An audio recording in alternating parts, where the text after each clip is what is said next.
कहा था कि आपको ये एचएफएल में लेके जाना है।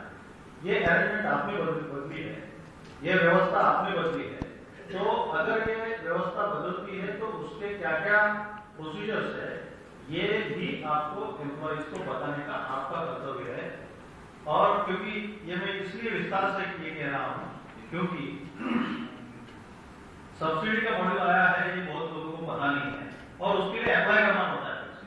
तो हमने ये प्रश्न ऐसा उपस्थित किया कि हमको ये एम्प्लॉइज की क्यों है ये करना चाहिए, अप्लाई क्यों करना चाहिए। रीअसेसमेंट ऑफ पॉलिसीज 30 मार्च 2011 को सेंट्रल ऑफिस एचटीएफ का सर्कुलर है कि उसमें उन्होंने क्लियरली लिखा है कि ये जो पॉलिसी है उसको रीअसेसमेंट आपको करना है with under proper acknowledgement to the policy holder. अब इसके लिए भी वो कह रहे हैं कि आप अप्लाई करें। इसके लिए भी हमारा थोड़ा उनके साथ में एक कॉन्फ्रोंटेशन झगड़ा चल रहा है, मतभेद हमारे उनके साथ में है।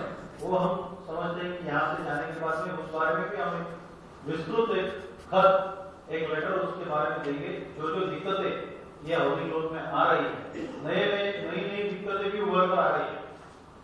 जैसे मैंने कहा रीअसेसमेंट ऑफ पॉलिसी उनको अपने आप ऑटोमेटिकली करना चाहिए था, लेकिन कई सारे डिविजन्स में ऐसा नहीं हो रहा है और लोगों को उसके लिए अप्लाई करना पड़ रहा है।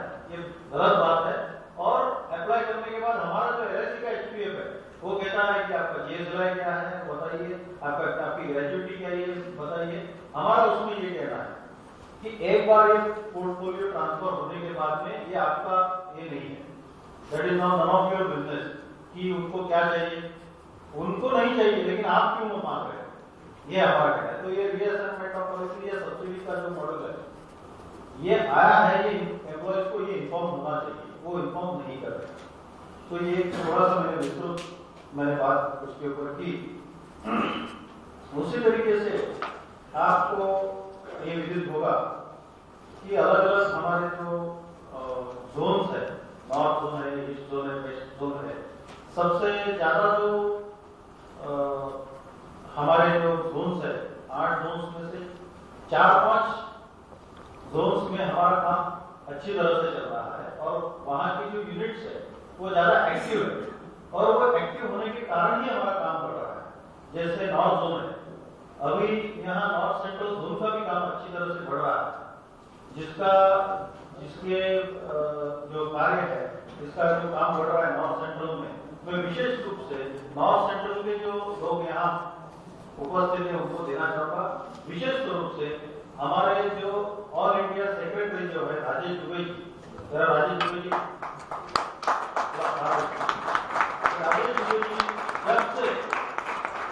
जब से ये क्लास 1 बने हैं और अभी बने हैं क्लास 1, वो बनने के बाद में उन्होंने तुरंत सभी नॉर्थ सेंट्रल जोन का उन्होंने एक विस्तृत ऐसा टूर्स और दौरा उन्होंने किए हैं और उसके कारण फलस्वरूप भी हमारा जो काम मैंने बताया, गोरखपुर में 50 लोग आ गए, इलाहाबाद का रिपीट हो गया, ये सब इनके जो मेहनत का फल।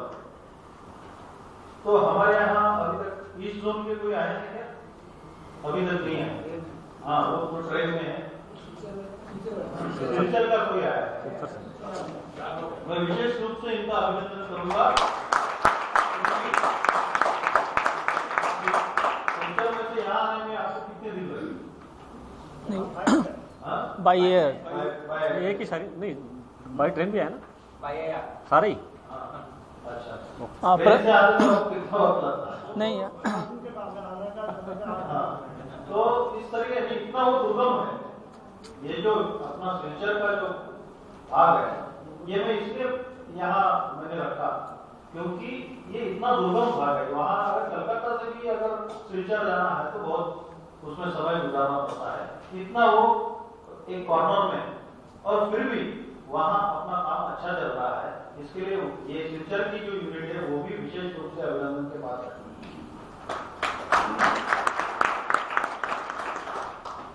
और इस जोन का भी हमारा जो यूनिट है वो बहुत अच्छी तरह से काम कर रहा है। North zone, north central zone, east zone, south central zone में भी अभी अच्छा काम शुरू हुआ है। वेस्टर्न जोन का बहुत अच्छा काम चलता है और उसके लिए हमारे जो 3 वेस्टर्न जोन के जो सोल्जर्स है, एक हमारे विश्वास शास्त्री जी, जो हमारे दोनों सेक्रेटरी है और हमारे कुलकर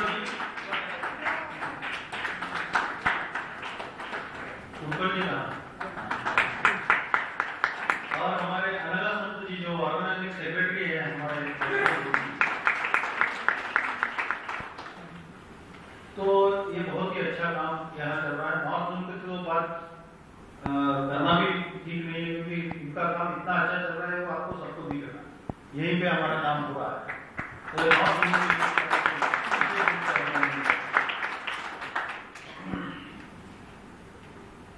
आपको ये भी विदित होगा कि हमारे कंटिन्यूअस फॉलोअप के बाद में मील कूपन का भी जो राइज है वो हुआ है और आप ये देख सकते हैं अपने जो जीएस रिपोर्ट है कि कितनी बार हमने ये मामला इन 9 महीनों में भी उठाया। आपको मैं ये बताना चाहूंगा कि नोविनो छोड़कर कोई ऐसी यूनियन नहीं है, मैं फिर से आपको बताता हूं, नोविनो छोड़कर कोई ऐसी यूनियन नहीं है जिन्होंने मील कूपन और ईपिप ये दोनों में यानी ईपिप का कॉम्पेंसेशन और मील कूपन में राइज होना चाहिए, ये मांग भी की है। तो ये दोनों मांग सिर्फ नोविनो ने की है और उसमें कई हद तक हम सफलता प्राप्त भी कर सकते हैं। बहुत सारी छोटी छोटी चीजें ऐसी होती है जिस पर एक आम कर्मचारी संगठन का ध्यान नहीं होता, यानी कभी कभी उनको लगता है ये हमारा काम ही नहीं है।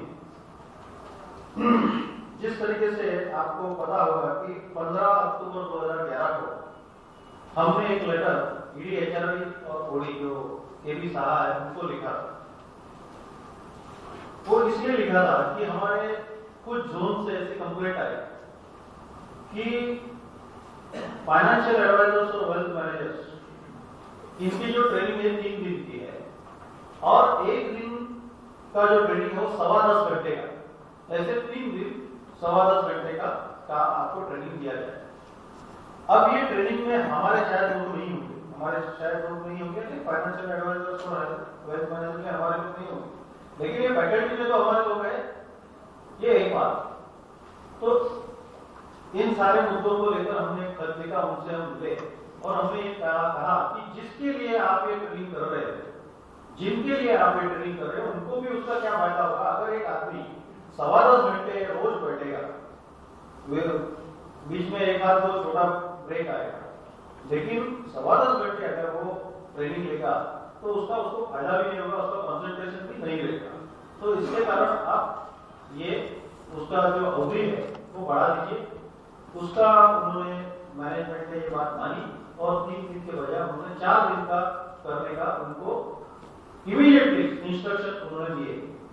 ये मैंने उदाहरण इसलिए प्रस्तुत किया क्योंकि एक सजग कर्मचारी जो संगठन होता है उनका ध्यान है हर जगह पर होना चाहिए, जमीन पर रहकर उसको काम करना चाहिए और हर वो बात जिससे उनके एम्प्लॉइज को या मेंबर्स को या ऑफिसर्स को कोई तकलीफ होती है तो उसमें हमको एक वॉचआउट की तरह काम करना चाहिए। इसके लिए मैंने जो बात है प्रेसिडेंट है। दूसरी एक बात मैं विशेष रूप से उल्लेख करना चाहूंगा, वो है 20 सितंबर 2011 को हमने एक लेटर जो करंट इंचार्ज है और न जाने कब तक उनको चेयरमैन के लिए प्रतीक्षा करनी पड़ेगी वो मुझे पता नहीं है, ये मेहरौरा जी को हमने एक खत लिखा और उस खत में हमने सभी उन पेंडिंग विषयों का उल्लेख तो किया ही, लेकिन वो पत्र लिखने में हमारा उद्देश्य जो था वो सिर्फ उसको एक पेंडिंग है ये बताने का नहीं था। हमारा ये उद्देश्य था कि मैनेजमेंट डिसीजन नहीं ले रही, मैनेजमेंट डिसीजन लेने में विलंब कर रहा है, मैनेजमेंट यूनिलैटरली डिसीजन ले रहा है। इस कारण हमने ये लेटर उनको पत्र उनको लिखा और उसके बाद में हमने 12 अक्टूबर 2011 को एक विशाल महारैली नोविनो और एनआरडब्ल्यू की मिलकर हमने की, जिसमें से 1000 के ऊपर ऑफिसर्स और एम्प्लॉइज योगक्षेम में शायद पहली बार एलआईसी के इतिहास में सिर्फ 2 ऑर्गेनाइजेशंस के कितने लोग आए हैं, ऐसे पहली बार हुआ। उसका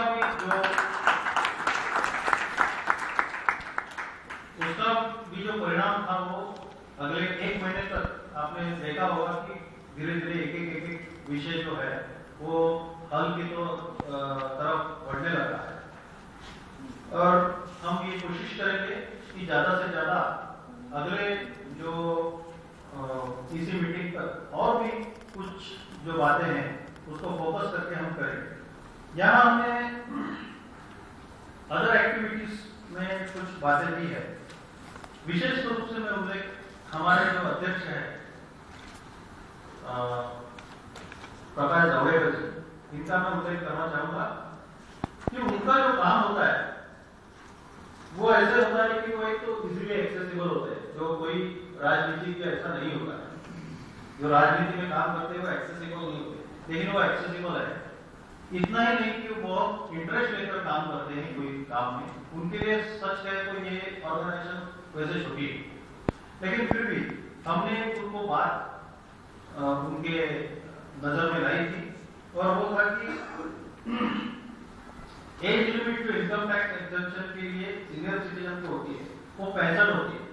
अब कहीं भी रिटायर होने के समय आप देखोगे तो मेजोरिटी जगह पर वो बहुतांश जो जगह पर रिटायर होते हैं या 58 या 60 पर रिटायर होते हैं, तो उसके लिए 5 या 7 साल रुकना क्यों इनकम टैक्स के लिए, ये बात हमने उनके नजर में लाई।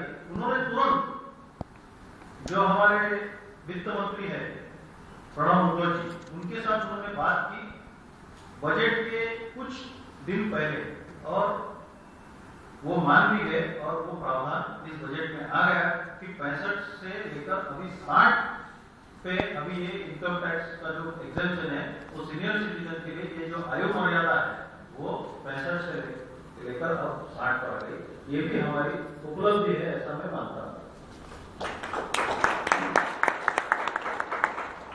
हमारी स्थिति ऐसी है कि हम निरंतर हम प्रगति कर रहे हैं, हम बढ़ रहे हैं, लेकिन फिर भी हम ये जानते हैं, हम प्रैक्टिकल है, हम कोई हवा में चलने वाले नहीं है।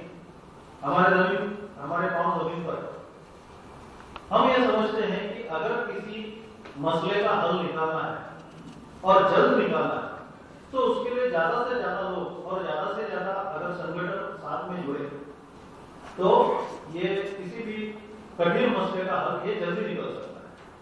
हम लोग करेंगे तो हल निकलेगा, लेकिन शायद वो उतना जल्दी नहीं निकलेगा जितना कि ज्यादा से ज्यादा संगठन साथ में होने से निकलेगा। इसको नजर में रखते हुए हमने 5 मार्च 2011 को सभी बाकी के जो संगठन है हमारे भारतीय जीवन बीमा निगम में, उनको हमने तब देखा था कि हाउसिंग लोन का जो मामला है उसके बारे में हमको साथ में आकर रखना चाहिए। दुर्भाग्यवश किसी भी संगठन ने उसका कोई जवाब तक नहीं दिया और उसके कारण इसमें हमको जो जॉइंट फ्रंट बनाने की हमारी मंशा वो हम उसमें सफल नहीं हुए। लेकिन फिर भी हम ये बता इसलिए रहे हैं कि आपको ये पता हो कि हमारे ध्यान में ये भी चीज है कि हम लोग ज्यादा से ज्यादा लोगों को साथ में लेकर चलना है। इसमें कई सारे अचीवमेंट्स भी दिए हैं, जैसे कि मैं जो नोटवर्क की अचीवमेंट जो है वो 6 मई को 2011 को वेस्टर्न जोन के मैनेजमेंट ने अभी तक जो एओर एडीएम में जो ट्रांसफर होती थी वो 3 साल के बाद में होती थी, लेकिन हमारी जो मांग थी कि 2 साल में होना चाहिए, तो उन्होंने वो एक्सेप्ट करके वो 2 साल में उन्होंने की। तो ये एक उपलब्धि वेस्टर्न जोन में हुई। एक बड़ी उपलब्धि इस 9 महीने में हुई है और जिसका ताल्लुक शायद हमारे रोजमर्रा के कामकाज से संबंधित नहीं है, लेकिन हमारे सबके भविष्य से संबंधित है। ये बड़ा एक मामला था और है, अभी भी वो मामला है, और वो है जो इम्पेंडिंग जो अमेंडमेंट्स है LIC एक्ट में और इंश्योरेंस एक्ट में जो अमेंडमेंट्स ये प्रस्तावित है, जो वो सुधार ऐसा कहते हैं, मैं उसको सुधार नहीं कहता हूं, मैं उसको बदलाव कहता हूं। कुछ बदलाव वो लाना चाहते हैं इंश्योरेंस एक्ट और LIC एक्ट में, जिससे हमारी जो LIC अभी अच्छी प्रगति पथ पर है उसको और भी कैसा चरमाना सकती है हमारी जो LIC का जो ये है, और उसकी वजह से ये होगा कि हमारी जो अर्थव्यवस्था जो पहले ही चरमरा रही है वो और भी चरमरा सकती है और वो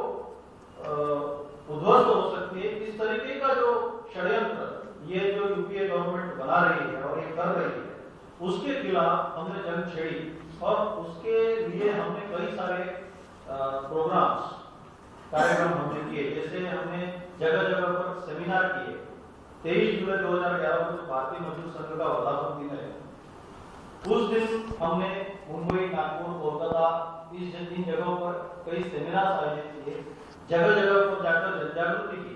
मुंबई में जो 23 जुलाई को जो सेमिनार हुआ था इसके खिलाफ propose amendment in insurance and LIC act, तो उसमें हमारे जो अध्यक्ष है जावड़ेकर जी, ये भी प्रमुख रूप से उपस्थित रहे और उन्होंने भी मार्गदर्शन उसमें किया। उसके बाद में हमने एक प्रेस कॉन्फ्रेंस भी दिल्ली में ही हुई 28 जुलाई को, और उसके बाद में आपको पता है, दिल्ली वालों को तो पता ही होगा कि 1 अगस्त 2011 को हमने बड़ा धरना यहाँ आयोजित किया था, जिसमें कई सारे सांसद जैसे कि डॉक्टर मुरली मनोहर जोशी जी, प्रकाश जावड़ेकर जी तो थे ही, चंदन मित्रा थे और हमारे शिवसेना के भारत कुमार राउत भी आए थे, और उसी तरह से काफी सारे लोगों ने उसको, हमारा जो काम चल रहा था उसको सराहा और उसको उन्होंने ये कहा कि हम उसको सपोर्ट करते। उन्होंने सच में, जैसे उन्होंने करनी में नहीं किया बल्कि करनी में उन्होंने ये सपोर्ट किया। सुषमा स्वराज जी तक ने भी उसका पुरजोर विरोध किया और उसका कारण ये हुआ, उसके कारण ये हुआ कि ये बिल उस सेशन में नहीं आ सका। ये भी हमारी एक बड़ी उपलब्धि है, क्योंकि अगर ये बिल ऐसे इसी तरह से पास होता, अब भी वो खतरा टला नहीं, ये हम जानते हैं, लेकिन उस समय हमने वो टालने में हम कामयाब हुए, ये बात भी वास्तव है। और अगर ये प्रस्ताव उसी तरह से पास होते थे या होते हैं, तो फिर हमारे जो भविष्य है, हमारा जो भविष्य है, न सिर्फ हमारा बल्कि LIC का और देश की अर्थव्यवस्था का भविष्य ये अंधकारमय हो सकता है। ये हमारा विश्लेषण उसमें है, और इसलिए आगे आने वाले समय में इस बिल को लेकर अगर फिर से ये सरकार इसमें प्रस्ताव लाने की कोशिश करते हैं, तो इसका हमें पुरजोर विरोध करना पड़ेगा और उसकी मानसिक जो तैयारी है वो हमको करनी पड़ेगी।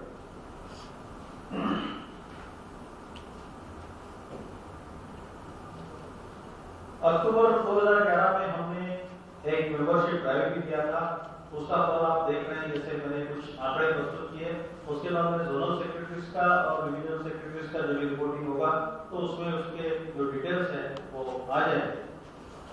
वैसे तो मेरा GS रिपोर्ट जो था एक रिपोर्ट है, मैं उसको ज्यादा फॉर्मल नहीं बनाना चाहता, क्योंकि GS रिपोर्ट में बहुत सारी चीजें होती है कि पूरे देश में क्या हो रहा है, नेशन इंटरनेशनल सीन पर क्या हो रहा है, वो तो मैंने की नोट एड्रेस में मैंने वो सब्जेक्ट लिए। मैं ऐसा चाहता हूं कि GS रिपोर्ट किसी का भी हो, ऑल इंडिया जनरल सेक्रेटरी का हो, जोनल सेक्रेटरी का हो या डिवीजनल सेक्रेटरी का, हमने क्या एक्टिविटीज किए उसका एक ब्यौरा हमारे मेंबर्स को और अन्य ऑफिसर्स को मिलना चाहिए।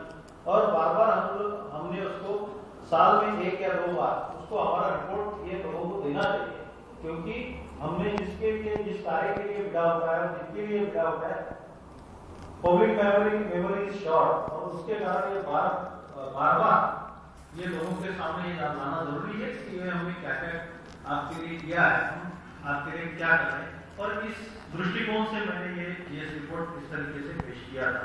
मैं समझता हूं कि इस GS रिपोर्ट में शायद खामियां भी रहेगी होगी, तो उसके लिए आप मुझे माफ कीजिए। और जो अचीवमेंट्स हुए हैं उसका जिम्मेदार और उसका श्रेय ये हमारे कार्यकर्ताओं का है, जो जमीन पर चलकर हमारा काम वहां करते हैं। हम तो सिर्फ उसको कस्टडी में सजा कर खाना आप तैयार करते हो, हम सिर्फ कस्टडी में तैयार करके मैनेजमेंट को देते हैं, हम बाकी ज्यादा काम कुछ नहीं करते। तो ये जो GS रिपोर्ट है ये आप सभी ने जो काम किया है उसका एक रिपोर्ट है, ऐसा मैं समझता हूँ। धन्यवाद।